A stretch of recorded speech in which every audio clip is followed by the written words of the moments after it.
हरे कृष्णा कृष्ण कृष्ण हरे हरे, हरे रामो राम राम हरे हरे। सभी भक्तों का स्वागत है आज के भागवत कथा में।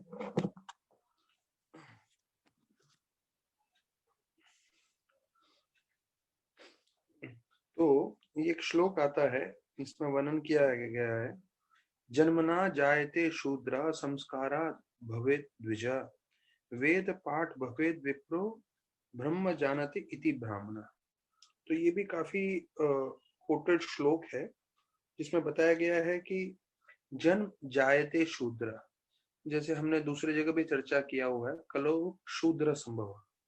तो कलयुग में सब शूद्र हैं। तो यहाँ पे भी बताया गया जन्म से सब शूद्र रहते हैं, लेकिन जब उनको दीक्षा होती है गुरु से, तब जाके वो ब्राह्मण बनते हैं।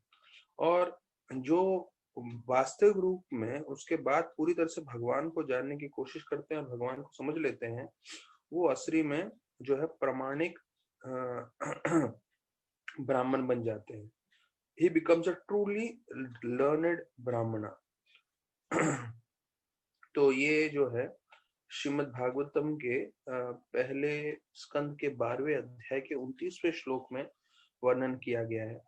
तो इसका मतलब ये है कि पैदाइशी हम सब शूद्र हैं, लेकिन जब हम एक गुरु के संपर्क में आते हैं तो हमारा जो ज्ञान है और हमारा जो स्तर है वो सुधरने लगता है।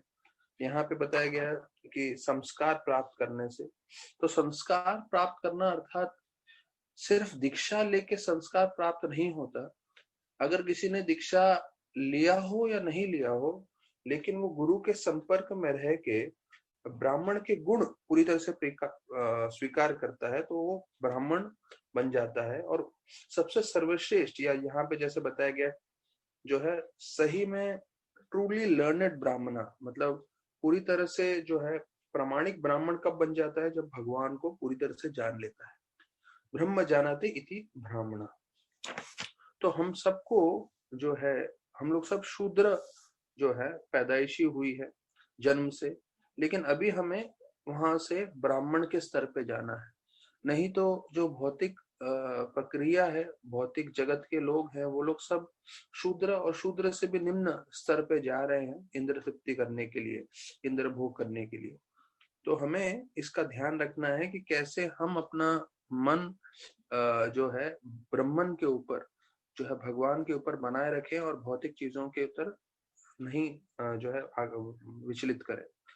तो मैंने पहले भी चर्चा किया है, फिर से बता रहा हूँ कि जो हमारा सोच होता है उसके हिसाब से हम कार्य करते हैं। वो कार्य करके वो एक्टिविटी, थॉट्स बिकम्स एक्शन, फिर एक्शन बिकम्स अवर हैबिट। हम बार बार करते हैं तो वो हमारा जो है वो हमारा स्वभाव बन जाता है, और दैट बिकम्स अवर कैरेक्टर, मतलब वो हमारा फिर जो है हमारे एक चरित्र हमारा जैसा बन जाता है, जो हम हैबिट करते हैं, और फिर वो हमारा भविष्य या डेस्टिनी डिसाइड करता है। तो देखिए कैसे थॉट से एक्शन आता है, एक्शन से हैबिट्स आता है, हैबिट से कैरेक्टर आता है, और कैरेक्टर से जो है डेस्टिनी बन जाता है, हमारा हमारा भविष्य बन जाता है। तो इसलिए हमें सोच समझ के क्या सोचना है, क्या कार्य करना है और ध्यान देना है, नहीं तो वो हमारी आदतें बन जाएंगी। तो बोलते हैं हरिम बिना मृतम न तरंती। इसका भी एक संस्कृत के श्लोक का एक वर्णन आता है कि हम लोग जो है हरि की कृपा के बिना जो है मृतम, मृतम मतलब मृत्यु जो है, उसके ऊपर विजय नहीं प्राप्त कर सकते। तो हम सबको मालूम है कि एक चीज निश्चित है, मृत्यु आने वाली है। तो उसके ऊपर विजय प्राप्त करने के लिए हमें एक ही तरीका है, वो है भगवान की भक्ति करना, भगवान का ध्यान करना। तो मैं नए लोगों को भी, एक टीम है जिनको प्रचार कर रहा हूँ, तो उनको मैं बता रहा था कि भाई मृत्यु के बाद का किसी के पास ज्ञान है ही नहीं इस भौतिक जगत में। सिर्फ जो है गीता और भागवत वही प्रमाणिक किताबें हैं जिसमें गीता मृत्यु के बाद का ज्ञान है। तो आप शुरुआत में इस पे शंका कर सकते हो ये सोच के कि हाँ सिर्फ किताब है, लेकिन अगर आपको वास्तविक रूप में ज्ञान प्राप्त करना है मृत्यु के पश्चात का, तो एक ही जगह है, वो है कृष्ण भगवान स्वयं बोल रहे हैं गीता में। और अगर आप वो नहीं स्वीकार करते हो तो आप अपना जीवन ऐसे ही बिताओगे और ये बोलोगे मैं इस पे विश्वास नहीं करता, और अंधकार में अपना जीवन बिताओगे, सिर्फ इंद्र भोग में जीवन बिताओगे और गलत कार्यों में जीवन बिताओगे, और उसके बाद उसका फल जीवन के होते होते भी मिलेगा और जीवन के पश्चात भी। तो ये अभी इस पूरे भागवतम के भी जो श्लोक हम लोग वापस से आज भक्ति के बारे में कपिल मुनि जो बता रहे हैं, उसमें स्पष्ट किया गया है कि कैसे मानव शरीर मिला है हमें भक्ति करने के लिए, और भक्ति करके जो है जीवन सार्थक करके भगवत धाम जाने के लिए। तो मैंने मार्क किया है उसके अंदर, मैं जब वो पर्पट आएगा तो मैं बताऊंगा, पर आप इसमें बहुत प्रभुपाद ने जो है अपने तात्पर्य में एकदम सरल कर दिया। देखिए, ब शब्द से पूरा आधारित है। पहला ब मतलब भगवान, दूसरा ब मतलब भक्त, तीसरा ब मतलब भक्ति, और चौथा ब मतलब भक्ति करते हुए भगवत धाम जाना। तो इन चार ब शब्दों पे पूरा आध्यात्मिक जीवन आधारित है। भगवान, हम जो भक्त हैं, और हमें भक्ति करनी है, और भक्ति करते हुए भगवत धाम जाना है। तो भगवान, भक्त और भगवत धाम, ये तीन चीज तो हम लोग समझ गए हैं, और भगवान को जानने के लिए हम ये सब शास्त्र सुन रहे हैं, लेकिन वो सब भक्ति में आता है, तो भक्ति सबसे प्रधान है। तो मैं मन में सोच रहा था कि प्रभुपाद ने बहुत सरल करके दिया है भक्ति। जैसे प्रभुपाद बोले सिंपल है सिंपल लोगों के लिए, कॉम्प्लिकेटेड है कॉम्प्लिकेटेड लोगों के लिए। अगर कोई सरलता से भक्ति करना चाहता है तो देखिए, भगवान, भक्त, भक्ति और भगवत धाम पूरी तरह से जो है समझ जाएगा जीवन का उद्देश्य क्या है। और जिसको नहीं समझना है या जिसको घुमाना है, वो गोल गोल गोल गोल गोल गोल घुमाता है। अभी हमारे जो है, हमें भगवान के बारे में मालूम है और हम भक्त हैं, कोशिश करें भक्त बनने की, और जीवन के अंत में भगवत धाम हमें जाना है, वो है। तो अभी हमें भक्ति पे ध्यान देना है, और भक्ति के लिए सबसे महत्वपूर्ण है श्रवण कीर्तन सेवा, नम्रता से। अगर ये चीज को हम ध्यान पूर्वक करते रहेंगे जीवन पर्यंत, तो हमारा जीवन सार्थक हो सकता है। तो अभी मैं सोच रहा था, ये कोरोना वायरस आया, उसके कारण हमें जो है मंदिर जाने नहीं मिल रहा था, हमें एक दूसरे का संग नहीं मिल रहा था। तो किसी न किसी तरीके से सब लोगों ने ऑनलाइन प्रीचिंग स्टार्ट किया, और हम लोग ने ऑनलाइन जपा स्टार्ट किया। और अभी हमारा उद्देश्य ये है कि भले ही कोरोना वायरस पूरी तरह से हट भी जाए, सब आम जो है सब चीज समान हो जाए, सब कुछ ठीक हो जाए बाहर, लेकिन ये ऑनलाइन जपा जो है हम अवश्य करते रहेंगे। क्योंकि इस ऑनलाइन जपा करने से हम सब भक्तों के संग में जो है शारीरिक रूप से संग नहीं है, सिर्फ मोबाइल के थ्रू या इंटरनेट के थ्रू या जूम के थ्रू हम लोग संग में हैं, लेकिन जो है कुछ तो संग हो रहा है जिसमें हम एक दूसरे को देख पा रहे हैं और सब कैसे जपा कर रहे हैं। सुबह सुबह देखते हैं 2-3 फैमिली होती है जो साथ में ही जपा करते हैं, हस्बैंड वाइफ। तो कितना अच्छा प्रेरणा दे रहे हैं कि साथ में मिलके जपा करना चाहिए। रवि शर्मा के जो फैमिली है, बाद में बम बहादुर की फैमिली है, और नित्यानंद प्राण की फैमिली है, वो लोग सब साथ में भी बैठ के जपा करते हैं। तो एक प्रेरणा दे रहे हैं कि कैसे हमें जितने लोग भी हैं जो अधिकांश समय गृहस्थ बनने वाले हैं, तो वो भी अपने परिवार के सहित सबको लेके भक्ति कर सकते हैं, और वो साक्षात दिख रहा है जो है। तो ये कभी कभी बोलते हैं कि मुसीबतों में भी अगर आप जो है भगवान का ध्यान करें, तो वो विपत्ति भी संपत्ति बन जाती है। तो मैं सोच रहा हूँ कि ये कोरोना वायरस शायद नहीं होता तो कभी भी हम ये जपा का सिस्टम नहीं बनाते थे, और जपा का सिस्टम नहीं बनाते थे तो हमारे पास कोई तरीका नहीं रहता था साथ में मिलकर जपा करना। और हमारा ये प्रार्थना है और इच्छा है प्रभुपाद से, कृष्ण से, कि हम जीवन पर्यंत, जीवन के अंत तक जो है जपा कर सके ऐसे। और अगर मैं अभी तक तो विदेश गया नहीं हूँ ज्यादा, तो जब तक मैं भारत के किसी भी कोने में रहूंगा मंदिर की सेवा के लिए भी या किसी में भी, तो आपके साथ मैं कभी भी जुड़ सकता हूँ। तो ये एक अच्छी बात है सभी भक्तों के लिए। हम देखते हैं कितने भक्तगण जो है ऑल ओवर इंडिया से बैठते हैं, ज्वाइन करते हैं। राधे श्याम कृपा प्रभु है, वो जो है दिल्ली साइड में है, एम्स में काम करते हैं, वो वहां से ज्वाइन होते हैं। फिर रवि प्रभु जो है जोधपुर में बैठे हैं, वो वहां से ज्वाइन होते हैं। और सारे भक्त जो है अलग अलग जगह से, इंडिया से, अब्रॉड से, सब जगह से जपा करते हैं। तो ये जो है अगर हम इसको सीरियसली लें, तो हम जो है यहाँ भक्ति करके भगवत धाम जो हमारा उद्देश्य है वो प्राप्त करने के लिए सुबह का जपा हम साथ में कर सकते हैं। और जब तक साथ में जपा करते रहेंगे तो हम पूरे प्रभुपाद के साथ, कृष्ण के साथ जुड़े रहेंगे। ये एक जो है, मैंने राधानाथ महाराज, भक्ति रसामृत महाराज, इन दोनों से कई बार सुना है, जिसे बोलते हैं पुनर्मुष्टिका भव। ये कहानी है, सबको मालूम भी होगा, संक्षेप में मैं बता देता हूँ कि एक चूहा था, उसके तरफ बिल्ली आक्रमण कर रही थी, तो वो साधु के पास जाता है और साधु को बोलता है कि मुझे बिल्ली आक्रमण कर रही है। तो बोलते हैं मुझे बिल्ली बना दो, तो बिल्ली बना देते हैं तथास्तु करके। फिर बिल्ली बनता है तो कुत्ता आक्रमण करने जाता है, तो कुत्ता उसको बोलता है मुझे कुत्ता बना दो, साधु को तथास्तु करके कुत्ता बना देते हैं। फिर कुत्ते की तरफ जो है शेर आक्रमण करने जाता है, तो बोलते हैं मुझे शेर बना दो, तो तथास्तु करके शेर बना देते हैं। तो जब शेर बनाते हैं तो वो शेर साधु महाराज को देखने लगता है, क्योंकि जो शेर होता है वो आदमी पे आक्रमण करता है, आदमी उसके भोजन है। तो जैसे ही वो साधु महाराज पे देखने लगता है तो साधु समझ जाते हैं कि भाई इसकी दृष्टि मेरे पे है, ये मेरे पे आक्रमण करना चाहता है। तो फिर बोलते हैं पुनः मुष्टिका भव, फिर से आप चूहे बन जाइए। तो ये जो कहानी है, अभी हाल ही में लास्ट भक्ति रसामृत महाराज ने जो प्रेरणा क्लास दिया था उसमें भी उन्होंने ये बताया था, इस पुनः मुष्टिका भव।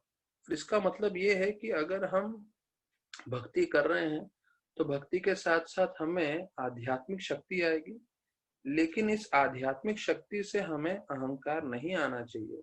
अगर किसी तरह से भी हम पे अहंकार आ गया, या जिसे प्राइड बोलते हैं, तो फिर पुनः मुष्टिका भव, फिर से आप जो है हम चूहे बन जाएंगे। हम जिस चीजों से बाहर आए, भौतिक चीजों से, हम उन भौतिक चीजों में वापस प्रवेश कर बैठेंगे। तो ये हमें ध्यान रखना है कि हम इन सब चीजों में नहीं पड़े, ये हमारा जीवन का उद्देश्य होना चाहिए। तो अभी हम जो है 28वां अध्याय हमने समाप्त किया, जो बहुत महत्वपूर्ण था। विशेष रूप से उसमें जो है भगवान के चरणों का वंदन, कौमुदी की गदा का वर्णन, भगवान के दृष्टि का वर्णन, भगवान के मुस्कान और भगवान के भवों का वर्णन। तो ये जो है 21 से 32 श्लोकों में जो था, बहुत ही महत्वपूर्ण था, जो हमने चर्चा किया। और ये उस भाग में से है भागवतम के, जो हमें जीवन पर्यंत ध्यान रखना है और आजीवन काल के लिए हमें जो है इसको स्मरण करना है, याद करना है। तो अभी हम जैसे भागवतम में आज बढ़ते जाएंगे, आज 29वां अध्याय हम पढ़ रहे हैं, पर हमें ध्यान रखना है कि आप हमेशा भगवान के मुस्कान, भगवान की आंखों पे, भगवान के भवों पे हमें जो है ध्यान करना है और प्रार्थना करना है, जिससे हमें आध्यात्मिक ऊर्जा मिले, जिससे हम जो भौतिक काम और इन सब चीजों के वश में नहीं आए और स्फूर्ता से भक्ति करते रहें। तो आज हम 29वां अध्याय जो है भक्ति के बारे में कपिल मुनि जो है ज्ञान दे रहे हैं, उस पर चर्चा करेंगे। तो पहले 6 श्लोकों में देवहूति के प्रश्नों का वर्णन किया गया है। तो देवहूति माता जो है प्रश्न कर रही हैं कि आप भक्ति के बारे में बताइए, और आप काल, समय के बारे में बताइए, और आप जन्म मृत्यु के जो चक्कर है उसके बारे में बताइए। मैं सिर्फ ओवरव्यू दे रहा हूँ, उसके बाद में आप लोग को जो है हर एक श्लोक में जाके हम उसमें चर्चा करेंगे। और उन्हीं श्लोकों में, पहले 6 श्लोकों में कपिल मुनि की भी स्तुति होती है। फिर जो है कपिल मुनि जो है भक्ति का जो है जवाब देने लगते हैं कि भक्ति कैसे करनी होती है। तो पहला 8 से 10 श्लोक में, 8, 9, 10, 3 श्लोक में बताते हैं कि भक्ति जो है 3 गुणों में होती है। तो ये बहुत प्रमुख है, ये 8, 9, 10 श्लोक मैंने कई बार प्रवचन में राधानाथ स्वामी से भी सुना है, और कई प्रवचनों में ये आता है कि भक्ति 3 गुणों में कैसे होता है। तो सत्वगुण, रजोगुण, तमोगुण, हमने गीता में पढ़ा है कि हमारा भोजन 3 गुणों में होता है, और दान 3 गुणों में होता है, और यज्ञ 3 गुणों में होता है, वगैरह वगैरह। तो यहाँ पे वर्णन आ रहा है भक्ति जो हम लोग प्रैक्टिस कर रहे हैं, डिवोशनल सर्विस, वो 3 गुणों में होता है, उसका वर्णन है। तो ये हमारे लिए काफी महत्वपूर्ण रहेगा। और 11 से 14 श्लोकों में शुद्ध भक्ति के बारे में वर्णन करते हैं, जो तीनों गुणों से परे। फिर भक्ति के अंग कैसे क्या होते हैं, 15 से 18 श्लोकों में है। और वो कैसे मन का शुद्धिकरण करते हैं। और जैसे ये भक्ति के अंग हम अपने जीवन में अपनाएंगे तो हम शुद्ध भक्ति को प्राप्त करेंगे। ये 19वें और 20वें श्लोक में वर्णन किया है।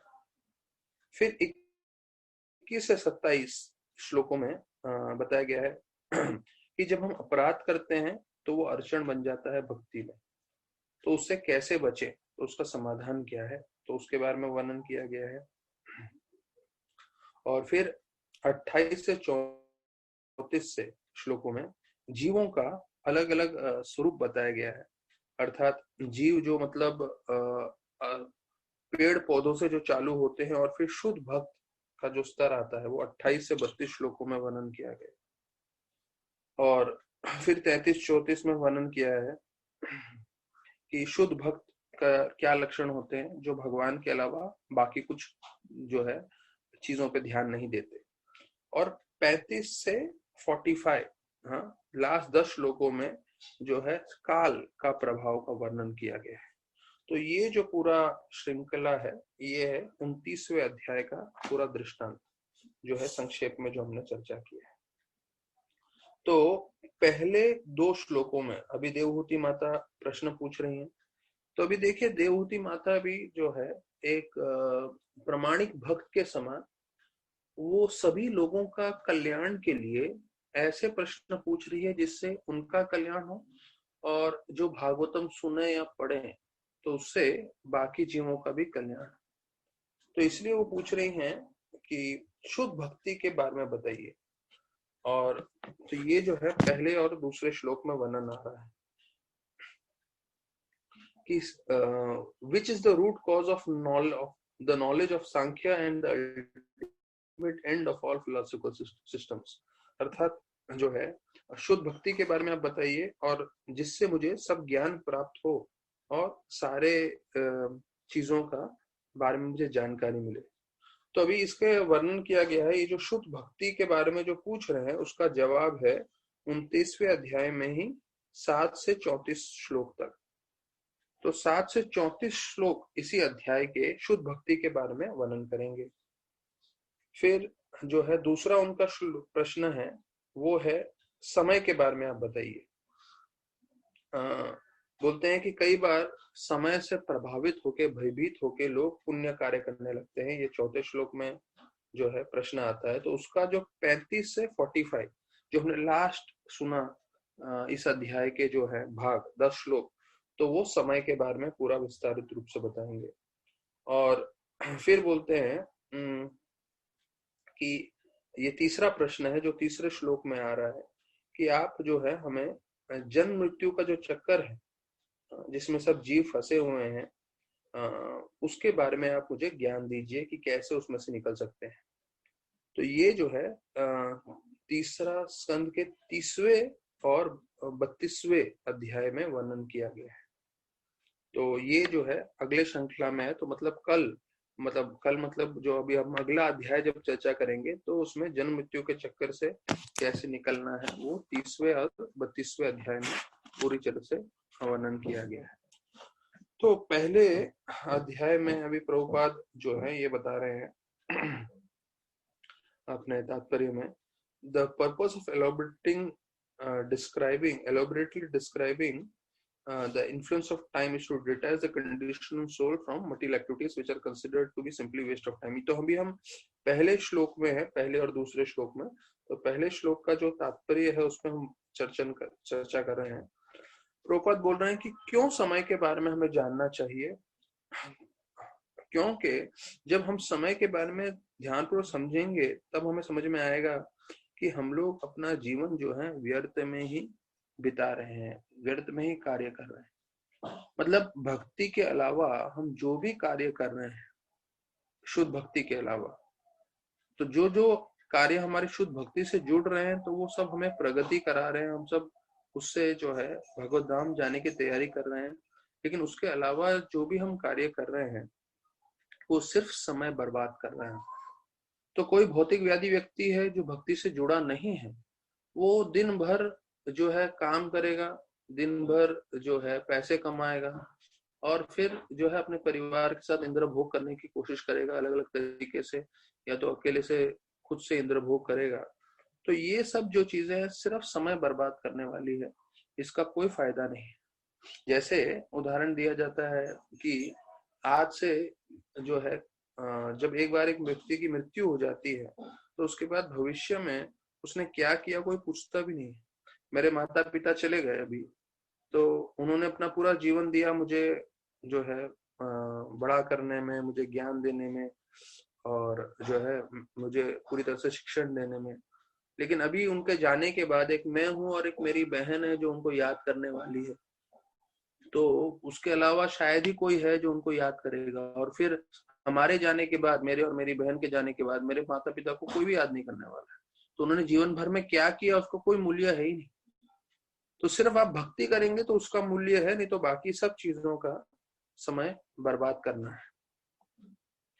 तो देखिए कोई भी हम सब कार्य कर रहे हैं तो उसका जो है यहाँ पे बताया गया है, but of course bhakti yoga with no philosophical basis is more than a sentiment.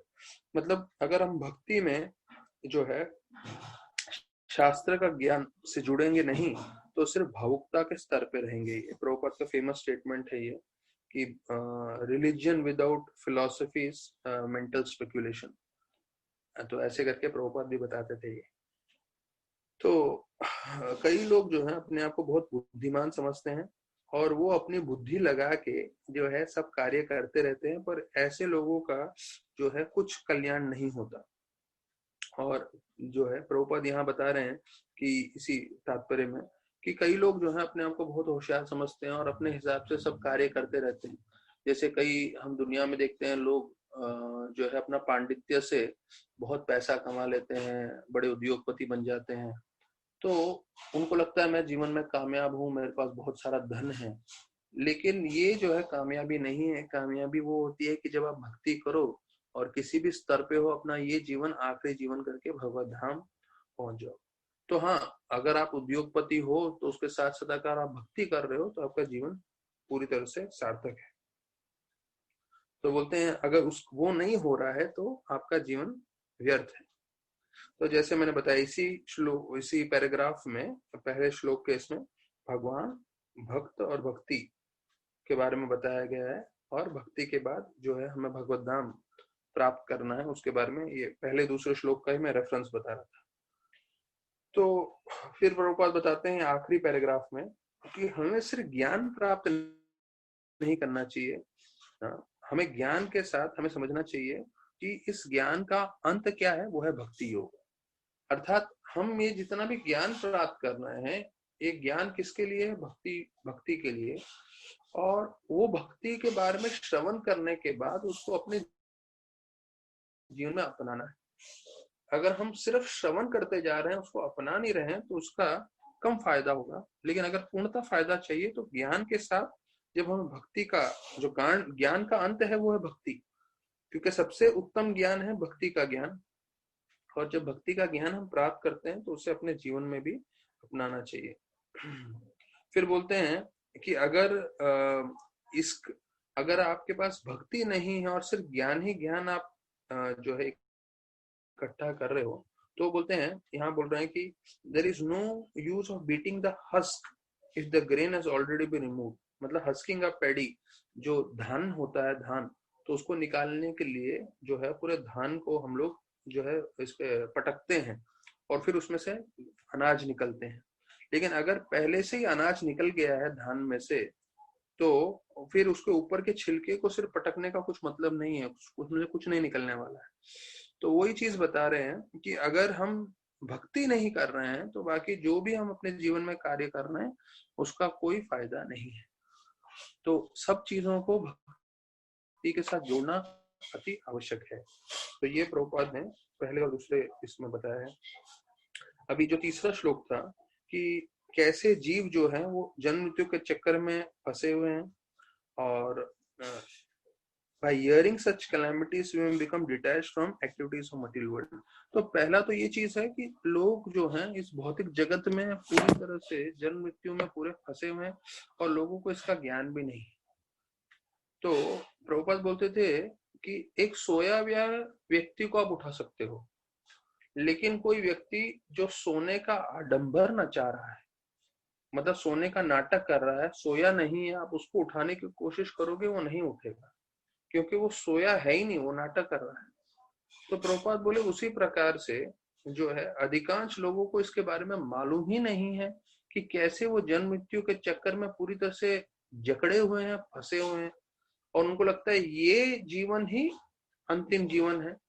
और ये भारतीयों की मैं बात कर रहा हूँ, विदेश में तो चलो वैदिक शास्त्रों का ज्ञान नहीं है, वो संस्कृति उधर की अलग है, तो इसके कारण उनको कुछ मालूम नहीं है। पर भारतीय भी ऐसे हो गए हैं अभी जिनको लग रहा है यही जीवन अंतिम जीवन है, और इस जीवन का एक ही उद्देश्य है, जितना भी हो सके मैं भोग कर लूं, धन इकट्ठा कर लूं, और जीवन में जो है सबसे ज्यादा से ज्यादा चीजें बटोर सकूं। तो ये जो है ऐसे मन उनका हटाने के लिए उनको जन्म मृत्यु का जो साइकिल है वो बताना चाहिए, और जब वो समझते हैं तब फिर वो इस भौतिक जगत से जो है दूर होने की कोशिश करते हैं भक्ति करके। तो यहाँ पे बताया गया है, प्रभुपाद दूसरे श्लोक में, तीसरे श्लोक में बोल रहे हैं श्रेयस स्थिति और श्रम स्थिति। तो श्रेयस स्थिति का मतलब है कि जब हम अपना जीवन इस तरह से व्यतीत करें कि हम भगवान की ओर जा रहे हैं, और तो वो हमारा जीवन सही है। और शमश्रुति का मतलब है कि हम अपना जीवन इस तरह से कार्य कर रहे हैं बिना भक्ति के, जो हमें जन्म मृत्यु के चक्कर में ही डाल रहा है। तो ये जो है नहीं होना चाहिए।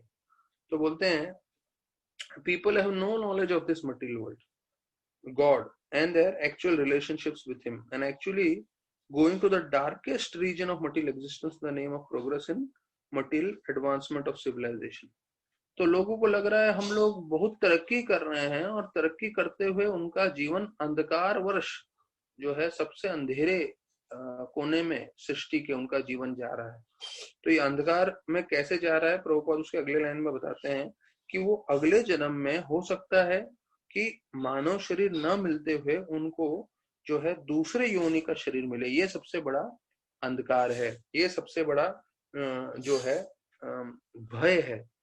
अर्थात बोल रहे हैं कि कई लोग जो है सिर्फ लग रहा है उनको मैं धन इकट्ठा कर रहा हूँ, मैं भौतिक कार्य अच्छे से कर रहा हूँ तो मेरा जीवन सफल है। वास्तविक रूप में उनका जीवन सफल नहीं है, पूरी तरह से विफल है, उनका जीवन बर्बाद है। क्यों? क्योंकि वो को मनुष्य शरीर मिला, मनुष्य शरीर से भक्ति करके भगवत धाम जाने के बदले में मनुष्य शरीर में वो जो है भौतिक कार्य करके अगले जीवन में जो है वो निम्न योनि में जन्म ले सकते हैं, कुत्ता बिल्ली चूहा किसी तरह से। एक बार प्रभुपाद गाड़ी में जा रहे थे, तो गाड़ी एक जगह रुका, तो वहां पे कई सुअर कीचड़ में खेल रहे थे। सुअर मतलब पिग पिग। तो सुअर खेल रहे थे, तो उसको देख के अमेरिका के कई हिप्पी लड़के लड़कियां वो भी जो है कीचड़ में उतर गए और कीचड़ में जो है रेंगने लग गए। तो उसको देख के एक भक्त ने प्रभुपाद को कहा, प्रभुपाद ये लोग का अगला जन्म सुअर का ही होगा ना? तो प्रभुपाद बोले अगला जन्म नहीं, इस जन्म में भी ये लोग सुअर ही हैं। तो मतलब देखिए कि अगर भक्ति से नहीं जुड़े तो लोग ऐसे ही अपना जीवन व्यर्थ कर रहे हैं बेकार की चीजों में। तो यहाँ पे बोल रहे हैं the condition souls that they are undergoing the path of degradation by not understanding the path of भक्ति योगा और डिवोशनल सर्विस। तो ये पूरा भक्ति का मार्ग इसके लिए है, बताने के लिए कि भाई अगर आप जो है कृष्ण भावनामृत के साथ नहीं जुड़ेंगे तो आप अपना जीवन का पूरी तरह से नाश करेंगे। ये तीसरे श्लोक में बताया गया है। फिर चौथा श्लोक हमने सुन लिया है कि ये तो कैसे वो काल का समय बता रहे हैं। अभी काल के ऊपर प्रभुपाद जो है बहुत अच्छा तात्पर्य में बता रहे हैं। हमने ये तो सुना हुआ है चाणक्य नीति से कि आप एक पल भी वापस ले नहीं सकते, कितना ही पैसा दे दें। लेकिन प्रभुपाद बता रहे हैं कि शरीर एक समय पे पैदा होता है, और जैसे पैदा होता है तब से उस पे काल का प्रभाव होना प्रारंभ हो जाता है। देखिए हम सब पे काल का, समय का प्रभाव हो रहा है। तो बोलते हैं जैसे हम पैदा होते हैं उस समय से ही हम पे मृत्यु का प्रभाव होने प्रारंभ हो जाता है। हम सब पे मृत्यु का प्रभाव हो रहा है। कैसे? प्रभुपाद समझाते हैं। प्रभुपाद बोलते हैं अगर किसी का जीवन में उसका उम्र हो गया है 30 साल या 50 साल, ये चौथे श्लोक में बोल रहे हैं। तो इसका मतलब समय ने जो है उसका जीवन का 30 साल जो है खत्म कर दिया है, या 50 साल खत्म कर दिया। तो काल के प्रभाव से हम लोग, जो भी हम सबका उम्र है, जो सुनने वाले हैं और मैं बोलने वाला हूँ, जो भी हमारा उम्र है, वो काल ने या समय ने वो हमें इतना समय ऑलरेडी मार दिया है। हम लोग बर्थडे बर्थडे बोलते हैं, वो बर्थडे नहीं है, वो डेड डे है। मतलब मृत्यु है हमारा इतना समय, मृत्यु ने पहले ही, काल ने हमारा इतना समय हमारा मृत बना दिया है। कोई बोलेगा मैं 30 साल का हूं, तो 30 साल उसके जो है समय ने खत्म कर चुका है। तो वैसे ही वो पूरा जीवन खत्म कर देगा। तो उससे पहले हमें जो है साक्षात्कार करना है, या पूरी तरह से कम साक्षात्कार के लिए मेहनत जरूर करना है। तो अंत में बताते हैं कि कई लोग जो है दान पुण्य करते हैं, दान करते हैं, पुण्य कार्य करते हैं। क्यों? क्योंकि उनको लगता है कि मैं इस जन्म मृत्यु से मृत्यु के पश्चात में ऊंचे लोक में जाऊं। लेकिन प्रभुपाद बोल रहे हैं कि अगर आप ब्रह्म लोक में भी चले जाओगे तो वहां पे भी इस भौतिक जगत के नियम है, मतलब वहां पे भी वही जन्म मृत्यु है। तो ये सब चीजें सिर्फ एक ही जगह पे नहीं है, वो है आध्यात्मिक जगत, जहाँ पे काल का कोई प्रभाव नहीं है। तो काल को लेके प्रभुपाद ने देखिए कितना अच्छा बात बताया है। प्रभुपाद बोल रहे हैं कि कैसे काल की शक्ति से जो है हम जो है कितना तो समय उन्होंने हमारा पहले ही ले लिया है, हमें हमें नष्ट कर दिया है। तो जितना हमारा उम्र है उतना समय ने हमें नष्ट कर दिया है। अभी कुछ बचे हुए समय है, उसमें तीव्रता से भक्ति कर लेनी चाहिए। प्रभुपाद को पूछा गया कि प्रभुपाद दुनिया में डेथ रेट कम हो गया है, मतलब एक तो होता है बर्थ रेट और एक होता है डेथ रेट। प्रभुपाद ने बोला नहीं, डेथ रेट कभी कम नहीं हुआ है, डेथ रेट 100% है। पूरे जो लोग भी पैदा हुए हैं सब लोग निश्चित रूप से मरने वाले हैं। तो मृत्यु एक ऐसी सत्य है जो सबको सामना करना पड़ेगा, भले ही वो कितना ही धनी है। तो उससे पहले जो है आध्यात्म का हमें कल्याण होना चाहिए, ज्ञान होना चाहिए, और उसके लिए भागवतम सबसे महत्वपूर्ण। अभी 5वें श्लोक में जो है देवहूति कपिल मुनि को, अपने पुत्र को जो विष्णु भगवान है उनका स्तुति कर रहे हैं। तो उनको बोलते हैं आप सूर्य के समान हैं। तो बोलते हैं जैसे सूर्य अंधकार नष्ट कर देता है, वैसे ही आप जीवों, जो भक्त बद्ध जीव हैं, उनके जीवन से अंधकार जो है, अंधकार रूपी अज्ञान, वो नष्ट कर देंगे ये आध्यात्मिक ज्ञान देके। तो बोलते हैं कि कई जीव बिना ज्ञान के जो है अंधकार रूपी इसमें सो रहे हैं, अंधकार में सो रहे हैं बिना आपके आश्रय लिए। लेकिन और उनका हालत कैसे है, वो लोग बहुत थके हुए हैं जीव। तो ये वर्णन कर रहे हैं 5वें श्लोक में माता देवहूति कि कैसे they are very fatigued. Fatigued मतलब भौतिक आसक्ति से जीव जो है वो पूरी तरह से थक जाता है। तो ये वर्णन है। तो योग भास्करा शब्द का प्रयोग हुआ है, जो सूर्य के समान बताया गया है। और जो भी सूर्य के संपर्क में आता है, तो हमें मालूम है अभी बरसात का समय था, लेकिन 2 दिन से अभी अच्छा तेज धूप आ गया है। तो धूप में जो है पूरी तरह से हमें सब कुछ दिखता है। तो वैसे ही बोलते हैं कि गुरु की कृपा से हमें स्पष्ट दिखने लगता है जीवन में हमारा उद्देश्य क्या है। तो बोलते हैं कि जो लोग अहंकार से बद्ध हैं, जो लोग अंधे हैं भौतिक रूप से, आध्यात्मिक रूप से, जो अंधकार में सोए हुए हैं, जिनको आश्रय नहीं है, और ऐसे लोग जो हैं पूरी तरह से थके हुए हैं, दे आर ऑल फटीग्ड करके वर्णन आ रहा है। तो ये 5 चीजों के बारे में बोल रहे हैं कि भौतिक जीव कैसे त्रस्त है इस जीवन में, इस भौतिक जगत में।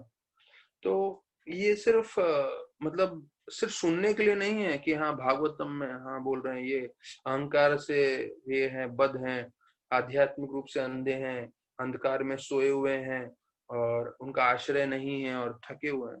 तो हमें क्या लगता है, अच्छा ये भागवतम वो कर्मी लोगों के लिए बोल रहा है? भाई ये हमारे लिए भी बोल रहा है। अगर हम तीव्रता से भक्ति ना करें तो हम भी इसी स्तर में हैं। तो एक भक्त को चाहिए कि वो जो है पूरी तीव्रता से पूरा मन लगा के भक्ति में लगे रहें। तो प्रभुपाद इसके 5वें श्लोक के तात्पर्य में बता रहे हैं। कहते हैं जिनको जीवन का लक्ष्य नहीं मालूम, तो वो लोग क्या है, सो रहे हैं माया में।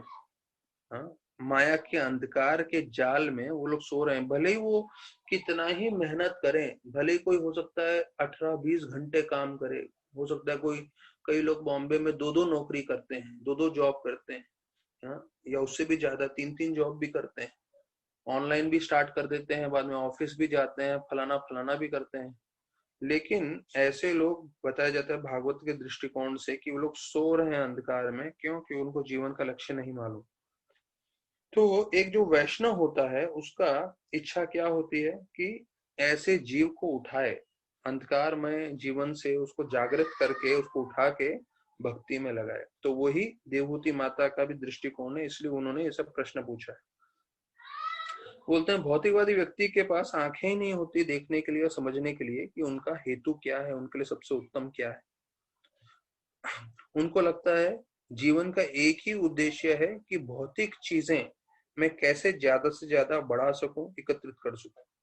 हाँ, लेकिन उनको ये समझ नहीं आता कि ये जो शरीर है will not exist more than few years. Prabhupada दिख रहा है, मतलब कुछ सालों के बाद ज्यादा ये शरीर टिकने वाला नहीं है। जैसे प्रभुपाद दूसरी जगह बोलते हैं कि when the soul enters the body flaps for some time, और फिर जैसे ही सोल निकल जाता है बॉडी खत्म हो जाता है। तो ये कुछ समय जब शरीर जो है चलता है फिरता है, वो है 50 साल, 60 साल, 70 साल, और कलयुग में वो भी कम होते जा रहा है। तो बोलते हैं जब आत्मा है इस शरीर में तब हमें उसका सदुपयोग करके पूरी तरह से भक्ति कर लेनी चाहिए कि हम भगवत धाम चले जा सकें। तो यहाँ जैसे प्रभुपाद बता रहे हैं because the body will not exist more than few years, और वो भी किसी की गारंटी नहीं है कि भाई 70 साल तक जिएंगे। कई लोग बार बार यही चीज पूछते बोलते हैं कि भाई भक्ति जो है अभी क्यों करनी चाहिए, भक्ति हम जो है बुढ़ापे में करेंगे। भाई बुढ़ापे का क्या परिभाषा है, बुढ़ापे का परिभाषा क्या है? क्योंकि अगर बुढ़ापा बोले तो आप बोल रहे हैं 60 साल में कोई बूढ़ा होगा या 65 साल में बूढ़ा होगा, तो वास्तविक रूप में बुढ़ापा मतलब क्या है? मृत्यु से पहले जो आने वाला है वो बुढ़ापा है। तो हो सकता है कि कोई 35 साल का हो और वो जो है 40 साल में मरने वाला है, और दूसरा एक 60 साल का व्यक्ति है लेकिन वो 80 साल में मरने वाला है। तो अगर आप देखें कि कौन बूढ़ा है, तो 35 साल का व्यक्ति 5 साल में मरने वाला है और 60 साल का व्यक्ति 20 साल के बाद मरने वाला है। तो 35 साल वाला व्यक्ति ज्यादा बूढ़ा है उस तरह से देखा जाए तो ये जो है भक्ति रसामृत महाराज ने भी बताया था अपने एक प्रवचन में कि आप निश्चय कर नहीं सकते कि बुढ़ापा कब आने वाला है, लेकिन जब भी बुढ़ापा है वो, क्योंकि कभी भी मृत्यु आएगी और मृत्यु से पहले का समय उसके बुढ़ापा बोलते हैं, तो हमें चाहिए कि हम उस समय के लिए इंतजार न करें और तुरंत जो है हम भक्ति में लग जाएं और भक्ति करते हुए अपना जीवन सार्थक करें। फिर दूसरा पॉइंट आता है कि हमें कब भक्ति करनी चाहिए। जैसे वो बोलते हैं अगर हमें एक फूल अर्पण करना है तो फूल आप तब अर्पण करोगे जब वो ताजा है। जो एकदम मुरझाया हुआ फूल है, एकदम सूखा फूल है, उसको अर्पण करके कोई फायदा नहीं है। तो उसी प्रकार से बोलते हैं कि जब हम ताजा हैं, मतलब हम युवा अवस्था में, तब हमें भक्ति करनी चाहिए, तब हमारे शरीर में क्षमता रहेगी, ताकत रहेगी भक्ति करने के लिए। और फिर बताते हैं तीसरा उदाहरण कि कैसे युवा पीढ़ी में लोग सब आदतें बनाते हैं। युवा पीढ़ी में मतलब कई लोग जो हैं, अभी एक एग्जांपल दिया जाता है, एक सबसे फेमस सिगरेट कंपनी है जिसे मार्लबोरो कंपनी बोलते हैं। तो वो लोग जितना भी एडवर्टाइजमेंट करते हैं उनका उद्देश्य है कि 12 साल, 11 साल, 10 साल, 13 साल के लड़के और लड़कियां हमारा सिगरेट पिए। क्यों? क्योंकि बोलते हैं अगर इस अवस्था में अगर उनको हमारे ब्रांड का सिगरेट का आदत लग जाएगा तो जीवन पर्यंत वो लोग हमारे ब्रांड का ही सिगरेट पिएंगे। तो ये उदाहरण दे रहे हैं बतलाने के लिए कि कैसे युवा पीढ़ी में जो हम आदत डालेंगे वो हम पूरा जीवन पर्यंत करेंगे। तो भले वो सिगरेट के लिए हो या भले ही वो भक्ति के लिए हो, अगर हम अच्छी चीजें अभी सीख लेंगे या दूसरे युवा पीढ़ियों को भी हम सिखाएंगे, तो उससे फिर वो जीवन पर्यंत वही कार्य करेंगे। अब जैसे हम लोग भी देख रहे हैं, हमारे साथ जितने भक्तगण जुड़े हुए हैं, तो युवा पीढ़ी में जो उन्होंने अच्छे से पकड़ लिया भक्ति का ज्ञान, फिर जीवन पर्यंत करने की कोशिश करते हैं। और एक और मुख्य उद्देश्य है कि अगर आप युवा पीढ़ी में अगर आप भक्ति में जुड़ जाते हैं तो जीवन आपके पास ज्यादा समय रहता है भक्ति करने की। तो कई लोग जो भक्ति में जुड़ते हैं बुढ़ापे में, तो या मतलब जब काफी उनका उम्र हो जाता है, तो उनके मन में एक ही दुख रहता है कि काश हम जवानी में जब हमारा सही समय था तब जुड़ते थे तो हमारा बहुत अच्छा होता था, बहुत कल्याण होता था, अर्थात हम ज्यादा सेवा कर पाते थे और हमारा जीवन व्यर्थ भौतिक चीजों में नहीं जाता था। जैसे गौरामपुरों के पिताजी राधानाथ महाराज से मिले और राधानाथ महाराज को बोले, महाराज मैंने अपना जीवन बर्बाद कर दिया, क्योंकि वो जो है स्टील प्लांट में बोकारो में काम करते थे। तो बोले, Maharaj I wasted my life working for steel plant. तो महाराज बोले, don't, no problem, now you worship tulsi plant. तो महाराज बोले, अच्छा आपने अपना जीवन जो है स्टील प्लांट में डाल दिया, ठीक है कोई बात नहीं, लेकिन अभी तुलसी प्लांट में आप अपना जीवन डालें बचा हुआ सेवा के लिए। तो बूढ़ा कई कई लोगों के मुंह से सुना है कि नहीं, अगर जल्दी हम भक्ति में जुड़ जाते तो अच्छा रहता था। तो इसलिए हमें समझना है कि ये मैंने कुछ कारण बताए कि क्यों हमें भक्ति तुरंत प्रारंभ कर देना चाहिए।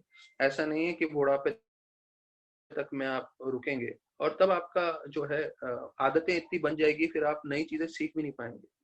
प्रभुपाद बोले, you can not teach new tricks to an old dog, मतलब बूढ़े कुत्ते को आप नई चीजें नहीं सिखा सकते।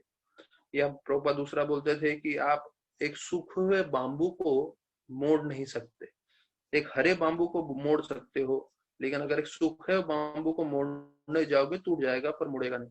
तो उसी प्रकार से बोलते हैं कि ये समय है जवानी का समय, जब हम जो है अपना जीवन को अच्छे रूप में मोड़ लें, अच्छी अच्छी चीजों में, और जितनी तीव्रता से भक्ति करें उससे हमारा जीवन भी कल्याण होगा और दूसरों का।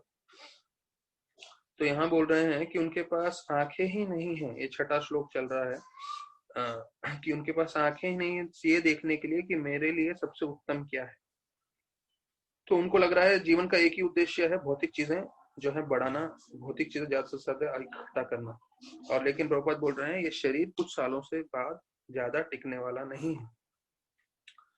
द ओनली पाथ, ये 5वां श्लोक का परपट का आखिरी लाइन है, the only path for mitigating his fatigue in the struggle for existence in the path of devotional service और the path of Krishna consciousness.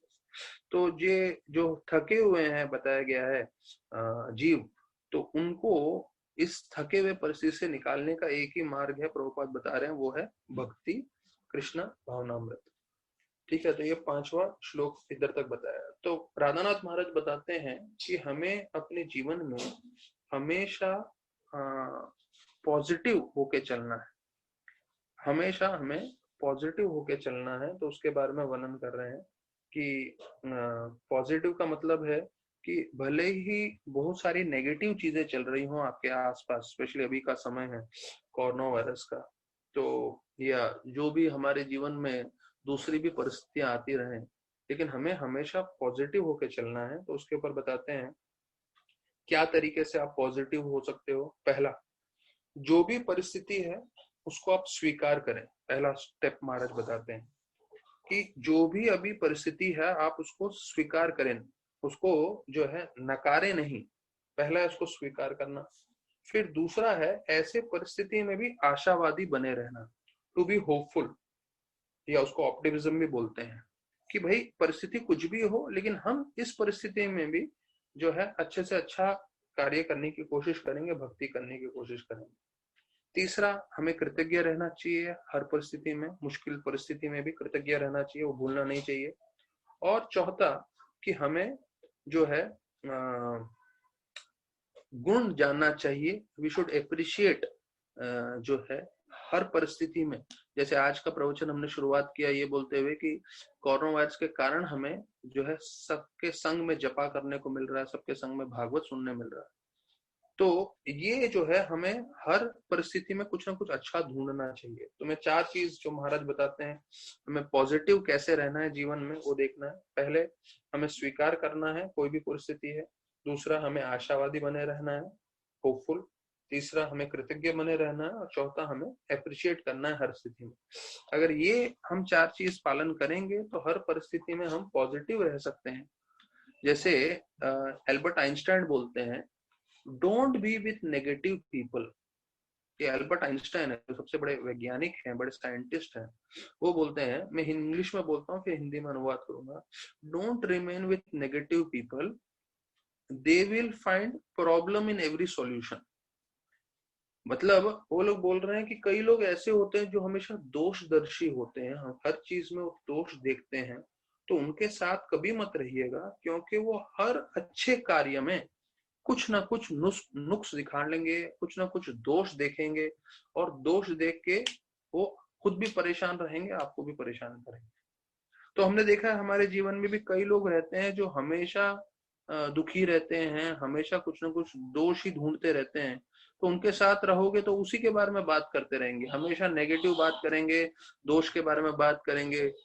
कभी आप अभी कितनी बार मेरा ऐसा हुआ है कि मैं फोन भी लगाऊंगा ऐसे लोगों को, तो फोन पे भी शुरू हो ही जाएंगे, इसको लेके उसको लेके उसको लेके, तो नेगेटिव ही नेगेटिव बोलते रहेंगे। तो ऐसे लोगों के साथ एल्बर्ट आइंस्टाइन बोलते हैं कुछ रह के फायदा नहीं है, वो लोग जो है कुछ कल्याण नहीं करेंगे।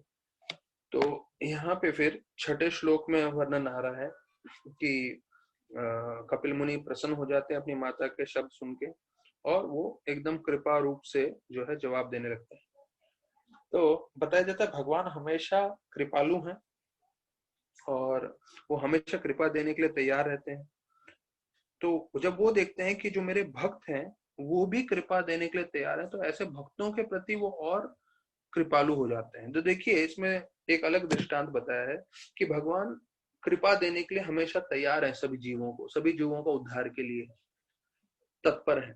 लेकिन जब वो देखते हैं कि मेरे भक्त मेरा ही कृपा जो है जीवों को देने के लिए तैयार है, तो भगवान अपना दुगना कृपा अपने भक्त को देते हैं, क्योंकि भक्त देखते हैं कि भक्त भी वो ही दे रहे हैं जो मैं देना चाहता हूँ। तो यही चीज बोल रहे हैं, गीता में बताया कि सबसे प्रिय मुझे वो भक्त है जो मेरे नाम का प्रचार करता है। तो ये गीता के 18वें अध्याय के 69 श्लोक में बताया गया है। तो अभी 7वें श्लोक में बताते हैं कि भक्ति के कई मार्ग हैं और अलग अलग गुणों के हिसाब से जो है भगवान, अभी कपिल मुनि इसको बता रहे हैं कि अलग अलग जो हमारे गुण हैं उसके हिसाब से अलग अलग तरीके से भक्ति करते हैं। तो प्रोपा लिखते हैं 7वें श्लोक के तात्पर्य में, pure devotional service in Krishna consciousness is one, because in pure devotional service there is no demand from devotee to be fulfilled by the lord. तो शुद्ध भक्ति की परिभाषा क्या है? वो बोल रहे हैं कि शुद्ध भक्ति की परिभाषा ये है कि भक्त जो है भगवान से कुछ नहीं मांगता। तो हम लोग सब भक्ति कर रहे हैं, तो ध्यान रखिए अगर हमें शुद्ध भक्ति करनी है तो हमें भगवान से कुछ मांगना नहीं चाहिए, सिर्फ एक ही चीज बोलना चाहिए कि मुझे अपनी सेवा में लगाइए। But generally people take to devotional service with purpose, लेकिन बोलते हैं ऐसा नहीं होता। अधिकांश लोग भक्ति करते हैं क्योंकि भक्ति करने के पीछे उनके मन में उद्देश्य है। क्या उद्देश्य है? कि उनकी क्या क्या इच्छाएं पूरी हो। तो गीता में बताया गया ऐसे 4 तरह के लोग होते हैं। तो बताया गया है आर्थो जिज्ञासु अर्थार्थी ज्ञानी च भरतर्षभा, 7.16 गीता का श्लोक है। तो बोलते हैं पहला व्यक्ति वो होता है जो बहुत दुखी होता है। तो भक्ति में क्यों आता है? इससे प्रार्थना करते हुए कि मेरा ये दुख खत्म कर दो। फिर दूसरा व्यक्ति होता है जिसके पास पैसा नहीं है, तो वो भक्ति करता है भगवान से इस प्रार्थना करते हुए कि मुझे जीवन में पैसे दे दो। फिर ऐसे लोग होते हैं जो ज्ञान प्राप्त करना चाहते हैं। तो ऐसे ये 4 कैटेगरी का वर्णन किया गया है। तो ठीक है, अगर आपकी इच्छा है भी तो हमने दूसरे स्कंद भागवतम में सुना है, अकाम सर्व काम व मोक्ष काम उदारिधि तीव्रेण भक्ति योगेन यजते पुरुषं। अर्थात जिसकी कोई भौतिक इच्छा भी है तो हमें उसे प्रोत्साहन देना चाहिए कि आइए भक्ति करिए, कृष्ण भगवान से जुड़िए, क्योंकि आपकी वो भौतिक इच्छा भी पूरी हो जाएगी और भगवान आपको भक्ति में भी आगे बढ़ाएंगे। तो अभी जो है 8वां, 9वां, 10वां जो मैंने बताया, अब भक्ति 3 गुणों में है।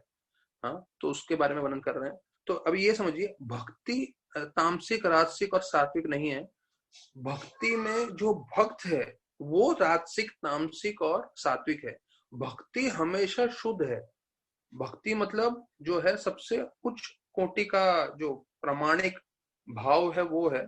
लेकिन जो भक्त है, जो भक्ति कर रहा है, वो राजसिक होगा, तामसिक होगा और सात्विक होगा। तो ये समझना है। तो भक्ति 3 गुणों में नहीं है, भक्त 3 गुणों में है अगर सही रूप से बताया जाए। लेकिन वो जिस तरह से भक्ति करेगा तो भक्ति के ऊपर भी प्रभाव आ जाएगा।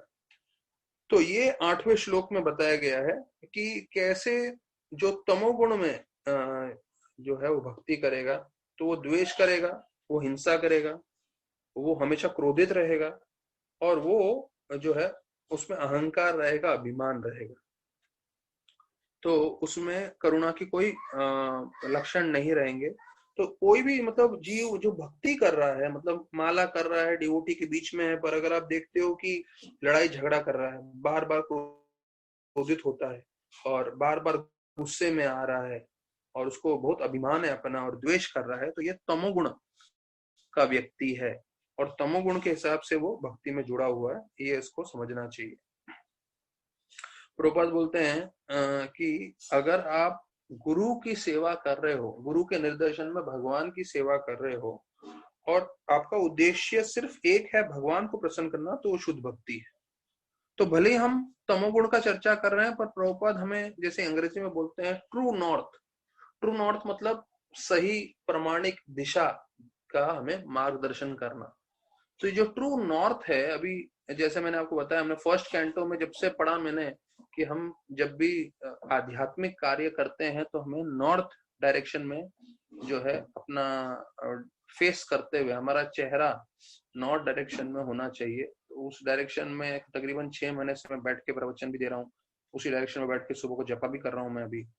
तो ट्रू नॉर्थ मतलब नॉर्थ साइड में हमें जो है सब आध्यात्मिक कार्य करना चाहिए। तो प्रभुपाद स्पष्ट कर रहे हैं कि अगर हम गुरु की आज्ञा से भगवान की सेवा कर रहे हैं बिना किसी इच्छा के, तो वो शुद्ध भक्ति है। तो फिर बोलते हैं कि किसी में अहंकार है, द्वेषी है, क्रोधित है, तो वो सबसे अच्छा और उसको ऐसा लगता है कि मैं सबसे अच्छा भक्त हूँ। ये अहंकार वर्ष या जो तमोगुणी व्यक्तियों का, ये भक्तों का ये लक्षण है। उसको लगता है he I am the best devotee. वो एक गाना भी था गणपति का, भक्तों का, आपसे बढ़कर कौन और तुम्हारे भक्तगणों में हमसे बढ़कर कौन। मतलब भक्ति में आने से पहले मैंने सुना था देवा रे देवा गणपति देवा। तो देखिए ये तब तो मुझे समझ नहीं आया, पर आज इसको डायरेक्ट कनेक्ट कर रहा हूँ। ऐसे नहीं मैंने उसका प्लान करके सोचा था, पर वो गाना सुना था। देखिए ये बुद्धि होती है। 25-30 साल पहले जो फिल्म के गाने सुने थे आज भी उसको उसका स्मरण रहता है। तुमसे बढ़कर कौन और तुम्हारे भक्त जनों में हमसे बढ़कर कौन। तो ये जो हमसे बढ़कर कौन अगर आपके मन में है तो ये तमोगुण के आप भक्त हो। तो यहाँ स्पष्ट किया है कि जो भक्त अपने आप को सबसे उत्तम समझता है वो सबसे थर्ड क्लास डिवोटी है, तमोगुण का है। तो ऐसे भक्ति करना शुद्ध नहीं है, वो तामसिक है। और विश्वनाथ चक्रवर्ती ठाकुर बोलते हैं, हाँ ये सबसे पंचलाइन है हम सब भक्तों के लिए जानना। विश्वनाथ चक्रवर्ती ठाकुर बोलते हैं कि ऐसे वैष्णव जिसका चरित्र ठीक नहीं है उनका संग नहीं करना चाहिए। तो इस्कॉन में है हम लोग, इस्कॉन में आपको सब वैरायटी के भक्त लोग मिलेंगे और कई ऐसे भी भक्त लोग मिलेंगे जहां यहाँ वर्णन किया गया है जो द्वेषी हैं, क्रोधित हैं और उनको लगेगा मैं सबसे उत्तम भक्त हूँ और अहंकार वर्ष में रहेंगे, अभिमानी रहेंगे। तो ऐसे भक्तों से दूर रहना चाहिए, विश्वनाथ चक्रवर्ती ठाकुर ने स्पष्ट किया। और फिर बोल रहे हैं कि ऐसे वैष्णव को हम प्रणाम करेंगे क्योंकि उन्होंने भगवान को अपने जीवन में स्वीकार कर लिया है, लेकिन ऐसे भक्तों का हमें संग नहीं करना है जो तमोगुण में है। तो ये बहुत महत्वपूर्ण है। तो ऐसे भक्तों से हमें दूर रहना है। तो इस्कॉन में जो है इसके बारे में आपको कोई स्पष्ट रूप से बताएगा नहीं कि आप ऐसे भक्तों से संग नहीं करना है। तो ऐसे भी आपको बहुत सारे डिवोटी मिलेंगे जो आपको हमेशा इंद्रभोग के बारे में ही बताते रहेंगे। तो मेरे जो काउंसलिंग ग्रुप के थे भक्त लोग, तो उनको मैं स्टार्टिंग से बोलता था कि आप लोग जब मिलते हो तो कृष्ण भक्ति करो और जो है उसमें आगे प्रगति करने की कोशिश करो, श्रवण कीर्तन करो और जो है ऐसे करो। अगर वो नहीं करके वो लोग हमेशा घूमने के बारे में और ये सब कर के बारे में बात करते रहते थे, तो अभी देखते हैं 10 साल के बाद कई लोगों ने माला बंद कर दिया है, या कई लोग हैं पर भक्ति में हमारे साथ जुड़ना नहीं चाहते हैं, दीक्षित लोग होने के बाद भी। तो कहने का मतलब है कि ये चीज हमें जो है पूरी तरह से ध्यान देना है कि हम भक्ति में रहते हुए हमेशा इंद्रभोग के बारे में चिंतन नहीं करते रहे, भक्ति के बारे में और कृष्ण के बारे में चिंतन करना है शुद्धता रूप से। फिर 9वें में रजोगुण का प्रभाव का बता रहे हैं। जो भक्ति कर रहे हैं जिसे राजसिक बोलते हैं, लेकिन भक्ति करते हुए उनका मन की उद्देश्य क्या है कि हमें इंद्र तृप्ति करनी है, हमें मान सम्मान चाहिए, हमें ऐश्वर्य चाहिए, तो उनको वो चीजें चाहिए, भगवान नहीं चाहिए। इसे पृथक भाव बोलते हैं। पृथक भाव मतलब कि हमें भक्ति करने से बहुत सारी चीजें चाहिए, भगवान नहीं चाहिए। हमें भौतिक आराम चाहिए, हमें धन चाहिए, हमारा नाम सम्मान होना चाहिए, इस्कॉन में सब लोग मुझे जानने चाहिए, ये सब मुझे चाहिए, भगवान नहीं चाहिए। भगवान को छोड़ के ये सब चीजें चाहिए, तो इसे रजोगुण बोलते हैं। तो ये अधिकांश लोग इस कैटेगरी में भी आते हैं भक्ति में, जो है इस्कॉन से जुड़ गए हैं पर उनकी मन में पूरी तरह से भौतिक इच्छाएं हैं। तो उनसे भी हमें ध्यान रखना है, बहुत ज्यादा निकटी संग नहीं करना। इसलिए बोलते हैं ब्रह्मचारियों का संग करना चाहिए, क्योंकि ब्रह्मचारी वास्तविक रूप में देखा जाए तो भौतिक रूप से सब कुछ त्याग कर आए हैं। अपना धन, अपना घर, अपना परिवार, अपना कैरियर, अपना जॉब, सब कुछ छोड़ देते हैं वो, और फिर सफेद या सैफरन ड्रेस पहन के पूरी तरह से निस्वार्थ भाव से सेवा में लग जाते हैं। तो ऐसे भक्त जो है पूरी तरह से सत्व गुण में है, तो ऐसे भक्तों का संग लेना चाहिए हमें। तो यहाँ पे प्रभुपाद जो है 9वें श्लोक में बोल रहे हैं, तो उनको लगता है रजोगुण के भक्तों को उनकी इच्छा भगवान की इच्छा से अलग है। पहला है चीज प्रभुपाद ये बोलते हैं, भगवान की इच्छा क्या है कि हम लोग शुद्ध भक्ति करें। भगवान की इच्छा क्या है, जितने भी जीव हैं वो सब भक्ति में जुड़े। स्पष्ट है भगवान की इच्छा कि मेरे जितने भी जीव हैं इस भौतिक जगत में वो लोग जितना हो सके शुद्ध भक्ति करें, और बाकी सब जीवों को भी भक्ति में जोड़ना, ये भगवान की इच्छा है। पर जो रजोगुण से प्रभावित है वो ये नहीं स्वीकार करेगा, वो बोलेगा कि भगवान जो है मेरे लिए जो है मेरी जो जो इच्छा है वो सब पूर्ति करें। उनका मन क्या रहता है कि भगवान से जितनी चीजें हो सकता है मैं अपने इंद्र भोग के लिए स्वीकार करूं। भगवान मुझे ये दो, वो दो, धन दो, मेरे को नाम दो, मुझे बीवी दो, मुझे बच्चे दो, मुझे नौकरी दो, मुझे पैसा दो। तो ये एक रजोगुण का प्रभाव का असर है कि भगवान के पास जा रहे हैं लेकिन भगवान से ज्यादा चीजें लेने में, बटोरने में हम रुचि रखते हैं। हमें भगवान नहीं चाहिए पर भगवान की शक्तियां चाहिए। तो प्रभुपाद लिखते हैं, devotee should not wish anything but to execute the desire of the supreme, that is oneness. मतलब आप भगवान के साथ एकाग्र कब हो सकते हैं, जब आपके मन में स्पष्ट एक चीज हो कि मेरे को आपकी इच्छा है वो ही पूरी करनी है। और जो है सत्व गुण में जो भक्ति है उसका वर्णन किया गया है 10वें श्लोक में। वो शुद्ध भक्त जो है अपने आप को कर्मों से मुक्त करना चाहता है और अपने सब कार्य भगवान को अर्पण करना चाहता है। इसी और भगवान की हमेशा सेवा में लगना चाहता है अपना कर्तव्य समझ के, और ऐसा भक्त जो है मुक्ति के लिए मेहनत करता है। तो कर्म अर्पणम प्रभुपाद लिखे हैं तात्पर्य में, इसका मतलब है कि जो भी वो कार्य कर रहा है वो भगवान की संतुष्टि के लिए कर रहा है।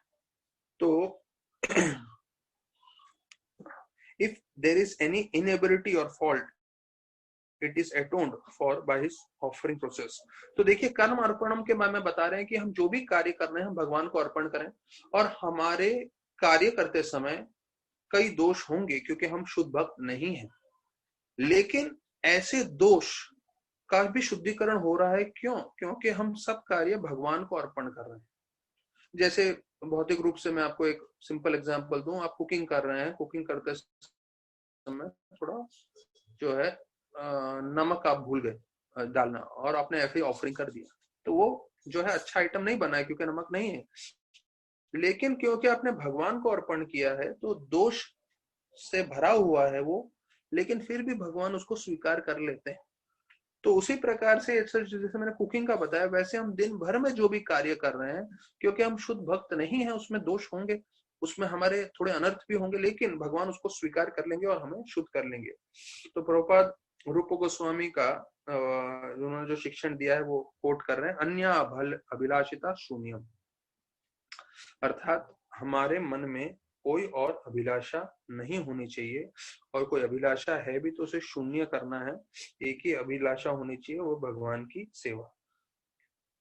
फिर बोलते हैं, जैसे अभी हमने सुना भक्त लोग भक्ति करते हैं सत्वगुण रजोगुण तमोगुण में, तो उसी प्रकार से श्रवण भी होता है सत्वगुण रजोगुण तमोगुण में, जप भी होता है सत्वगुण रजोगुण तमोगुण में।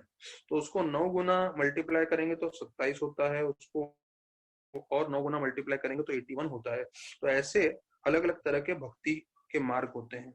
ऐसे करके प्रभुपाद 10वें श्लोक के अंत में बता रहे हैं। तो बोलते हैं इन सब से निकल के हमें शुद्ध भक्ति की ओर जाना चाहिए, जो 11वें और 12वें श्लोक में चर्चा किया है। तो ये हम कल चर्चा करेंगे 11वां और 12वां श्लोक जो शुद्ध भक्ति के ऊपर बता रहा है। पर आज का सबसे मुख्य ये है कि 3 तरह के भक्त होते हैं, रजोगुण सत्वगुण और तमोगुण में। तो हमें रजोगुण और तमोगुण के भक्तों से थोड़ा दूरी बनाए रखना चाहिए, और हमें भी शुद्धता से भक्ति करनी चाहिए, वो हमारे जीवन के लिए अति आवश्यक है। तो विश्वनाथ चक्रवर्ती ठाकुर ने बोला है, ये जो है मैं नहीं बोल रहा हूँ, मतलब मैं इसे दोहरा रहा हूँ, विश्वनाथ चक्रवर्ती ठाकुर ने बोला है, हमें ध्यान रखना है ऐसे भक्तों से संग करते समय जो आपको हमेशा भौतिक चीजों के बारे में बात कर रहे हैं। तो हो सकता है कि वो शायद 16 माला भी कर रहे हो, लेकिन अगर वो हमेशा भौतिक चीजों के बारे में बात कर रहे हैं, आपको हमेशा इंद्र तृप्ति के बारे में बोल रहे हैं, तो ऐसे भक्तों से हमें दूर रहना चाहिए। तो मैंने पहले बताया हुआ है कि गीता में प्रभुपाद बोलते हैं कि जो धनी व्यक्ति होता है उसके लक्षण होते हैं, उसके बाद बहुत महंगा गाड़ी वाड़ी होगा। जो बीमार होता है उसका लक्षण होते हैं, उसको बुखार होगा, कमजोरी होगी, चेहरा देख के समझ में आता है। जो बुद्धिमान व्यक्ति होता है, जिस तरह से बात करता है, उसके लक्षण से समझ में आता है बुद्धिमान है। तो वैसे ही भक्त का लक्षण क्या है, ये भले मैं दोहरा रहा हूं, पर हमें ध्यान रखना है, कई चीज दोहराते हम इसलिए हैं जिससे हमें स्पष्ट रूप से याद रहे चीजें। तो भक्त का लक्षण क्या है? भक्त का लक्षण ये है, प्रभुपाद बोलते हैं, वो हमेशा कृष्ण के बारे में बात करेगा, कृष्ण की सेवा के बारे में बात करेगा, कृष्ण भक्ति बढ़ाने के बारे में बात करेगा। ये भक्त के असली लक्षण। सुबह से रात तक उस भक्त के मन में एक ही मन में विचार चलता रहेगा, क्या? कि मुझे कृष्ण भगवान की सेवा बढ़ानी है, कृष्ण भगवान का जो है भक्ति बढ़ाना है, लोगों को ज्यादा से ज्यादा उसके बारे में उससे जोड़ना है, और जो भी जो है इसमें सेवा नियुक्त है उन सबको मदद करना है। तो ये एक भक्त का लक्षण। अब हम वही देख रहे हैं, राधानाथ महाराज श्रील प्रभुपाद से मिलते हैं पंडाल में, तो वो बोलते हैं कि ये एक शुद्ध भक्त जो होते हैं वो एक आईने के समान है। महाराज लिखते हैं, आईने में हम देखते हैं कि हम कितने सुंदर हैं, या जो भी हमारी बदसूरती है वो पूरी दिख जाती है।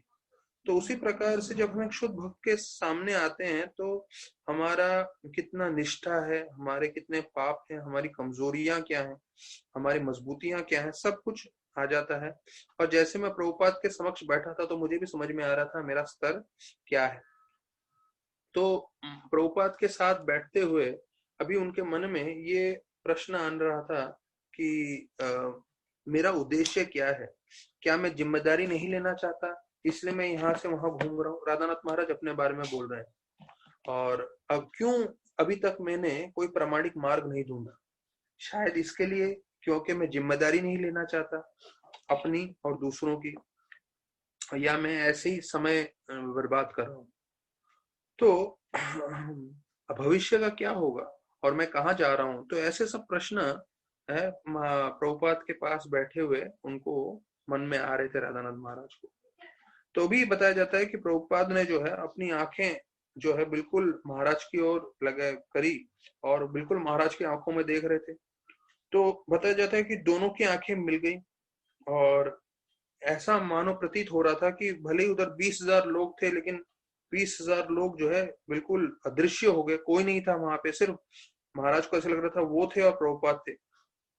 और उनको लग रहा था, महाराज बोल रहे हैं कि प्रभुपाद की आंखें मेरे आंखों के से मेरे हृदय तक देख रही है, यहाँ तक कि मेरी आत्मा को देख रही है। और उन्होंने जो है मेरे हृदय में 2 वाक्य बोले। क्या 2 वाक्य बोले? Do not waste precious time, Krishna is waiting for you. देखिए, प्रभुपाद बिल्कुल महाराज को आंखों में देखते हुए जो है आंखों ही आंखों में वो बात बोल देते हैं। क्या बोलते हैं? Do not waste precious time, अपना मूल्यवान समय बर्बाद न करें, भगवान कृष्ण आपके लिए रुके हुए। तो ये समझिए, ये महाराज अपने जर्नी होम में इटैलिक फॉर्मेट में लिख रहे हैं। तो ये जो प्रभुपाद ने राधानाथ महाराज के लिए बोला, ध्यान रखिए, महाराज इस किताब के द्वारा हम सबको ज्ञान देना चाहते हैं, हम सबको भक्ति में आगे बढ़ाना चाहते हैं। तो ये जितने भी भक्तगण श्रवण कर रहे हैं आज का कथा, हमें ये समझना है, आज ये प्रभुपाद हमें बोल रहे हैं। क्या बोल रहे हैं? Do not waste precious time, हमारा समय बहुत मूल्यवान है, बर्बाद मत करिए, कृष्णा हमारे लिए रुके हुए हैं। तो जैसे हम कृष्ण की ओर मुड़ जाएंगे, कृष्ण की भक्ति करेंगे, तो उससे हमारा जीवन भी सार्थक होगा और हमारे साथ जितने लोग जुड़े हैं उनका जीवन भी सार्थक हो गया। तो महाराज बोलते हैं, मैं एकदम कांपने लग गया, मैं बहुत कृतज्ञ हो गया और मन ही मन में मैं सोच रहा था कि मुझे तो यहाँ से निकलना है, मैं यहाँ पे रहने वाला नहीं। और मुझे लगा ये प्रमाणिक है, क्योंकि मेरे मन में और भी इच्छाएं थी। तो महाराज बोलते हैं, उनके साथ जो मैंने संग किया प्रभुपाद के साथ, वो बहुत ही मूल्यवान था। लेकिन एक नाव होता है जो बिना लंगर के रहता है, और वो नाव तूफान में कहीं भी जाता है, तो मेरा जीवन उसके समान था। तो मैं यहाँ से वहां घूम रहा था भगवान की खोज में या गुरु की खोज में। तो मेरे मन में बड़ी इच्छा थी कि मुझे और साधुओं से मिलना है, मुझे और तीर्थ स्थानों पे जाना है, मैं कहीं पे भी रुकना नहीं चाहता था। तो मैंने एक चीज सोच लिया कि मेरे हृदय में और मेरे मन में, मतलब मेरी बुद्धि और मेरे हृदय में जो है, दोनों, जब मैं गुरु को स्वीकार कर लूं या किसी मार्ग को स्वीकार कर लूंगा, तब मैं उससे जुड़ जाऊंगा। और बोलते हैं कि महाराज को लग रहा था कि भगवान मुझे अवश्य मदद करेंगे इस चीज को ढूंढने के लिए कि मेरे गुरु कौन है और कौन सा मार्ग मुझे अपनाना है। तो इसके बारे में चिंतन करते हुए महाराज ने जो है आगे बढ़ने का विचार किया। उससे पहले महाराज को कृष्णा बुक खरीदनी थी, मुंबई छोड़ने से पहले। उनके पास पैसे तो थे नहीं। तो महाराज बोलते हैं, मैं मुंबई के सड़कों पे चला गया भीख मांगने के लिए। और बोलते हैं, मैं बहुत शर्मा रहा था भीख मांगते हुए, और मुझे बहुत दुख लग रहा था, मेरे को दर्द भी हो रहा था, और मैं इतना ज्यादा पैसे इकट्ठा कर भी नहीं पाया। तो आखिरी दिन था फेस्टिवल का, एक भक्त जो है महाराज को प्रभुपाद के पास लेके गया और बोलने लगा, ये लड़का जो है आपका किताब, इतने कृष्ण किताब इतना चाहता था लेने के लिए कि वो मुंबई की सड़कों पे जाके भीख मांगने लगा। तो प्रभुपाद बहुत प्रसन्न हुए। प्रभुपाद ने अपने हाथ से जो है उनका सर को स्पर्श किया, रिचर्ड का, राधानाथ स्वामी का, और अपने ही हाथों से उन्होंने ये कृष्ण किताब उनको दी। तो बोलते हैं कि उनकी जो आंखें हैं प्रभुपाद की, तो वो जो है पूरी कृपा से प्रफुल्लित थी, और वो उन्होंने अपने उनके सर पे हाथ रखते हुए बहुत बहुत धन्यवाद, थैंक यू वेरी मच करके बोला। तो महाराज बोलते हैं कि मेरे भी हृदय से वही धन्यवाद की थैंक यू वेरी मच शब्द निकले, और मैं भी बहुत कृतज्ञ हो गया। और अभी जो है महाराज आगे हिमालय में वापस जा रहे हैं, और उधर जाते समय महाराज जो है ये किताब पढ़ते हैं, कृष्ण बुक। और कृष्ण बुक में लिखा है everybody is looking for Krishna. वो इसमें जो जॉर्ज हैरिसन है, तो उसके जॉर्ज हैरिसन के नोट में उन्होंने स्टार्टिंग में कृष्ण बुक में लिखा है कि सब लोग जो है कृष्णा को ही ढूंढ रहे हैं, पर कई लोग जानते हैं, कई लोग नहीं जानते। तो जैसे वर्णन किया गया है कि हम लोग अगर भौतिक चीज भी ढूंढ रहे हैं इस जीवन में, तो भौतिक चीज भी भगवान की शक्ति ही है, मया दक्षेण प्रकृति। और अगर हम किसी व्यक्ति से भी प्यार कर रहे हैं इस भौतिक जगत में, तो वो भी भगवान का ही अंश है, माम अंश जीव लोग जीव सनातन।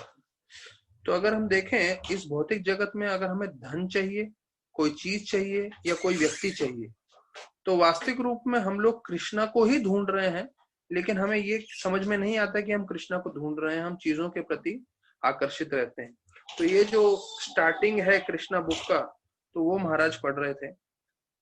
तो एक एक लड़का था मेडिकल साइंस का, तो वो महाराज से मिलने आए, कई स्टूडेंट्स थे। तो महाराज उनको पर्सनल अपने कमरे में मीटिंग कर रहे थे। तो मेडिकल के स्टूडेंट थे, तो महाराज कई साल पहले की बात है, टाइम देते थे काफी। तो उनको बोले कि महाराज ये दुनिया जो है दुखालय है, गीता में बताया गया है। दुखालय मतलब सब तकलीफें हैं, सब परेशानियां हैं। तो ये अभी नया नया लड़का था, भक्ति से ज्यादा जुड़ा नहीं था, तो आ गया था मिलने के लिए। तो वो महाराज के साथ डिबेट करने लग गया, महाराज कहाँ है दुखालय? तो जीवन तो अच्छा चल रहा है, कोई प्रॉब्लम नहीं, और शायद हुआ भी होगा उसके जीवन में, कोई प्रॉब्लम नहीं हुआ होगा। तो बोले महाराज मेरे जीवन में कोई दुखालय नहीं है, मैं बहुत संतुष्ट हूँ, बहुत आनंदित हूँ। तो महाराज बोले ठीक है, अभी अभी तक कुछ दुखालय नहीं हुआ है, तो अभी दुख शुरू हो जाएगा आपके जीवन में करके। तो ऐसे बोल के निकले। तो उसको कुछ विश्वास नहीं हुआ, ज्यादा समझा नहीं, पर 2 ही दिन में बताया जाता है उसका एक्सीडेंट हो गया, फ्रैक्चर हो गया।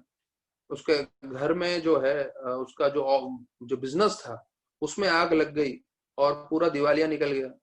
एग्जाम में बैठ नहीं पाया और फेल हो गया क्योंकि हाथ टूट गई था उसका। तो दुखालय महाराज ने उसको बोला, उसको पहले प्रवचन कमरे में से इतना बोला महाराज ने, क्या इस भौतिक जगत में दुख है, दुखालय है? तो बोलने लगा नहीं दुख नहीं है। तो बोला दुख नहीं है तो अभी शुरू हो जाएगा। तो जब उसका जीवन पूरी तरह से खत्म हो रहा था, तो फिर बोला महाराज से मुझे वापस से मिलना है। तो बोलता महाराज, हाथ जोड़ के बोला महाराज पिछले कई दिनों में मेरा पूरा जीवन दुखालय हो गया है। आपने शब्द बोले हैं ऐसे कि हाँ दुखालय नहीं है तो अभी दुखालय शुरू हो जाएगा, अपने शब्द वापस ले लीजिए।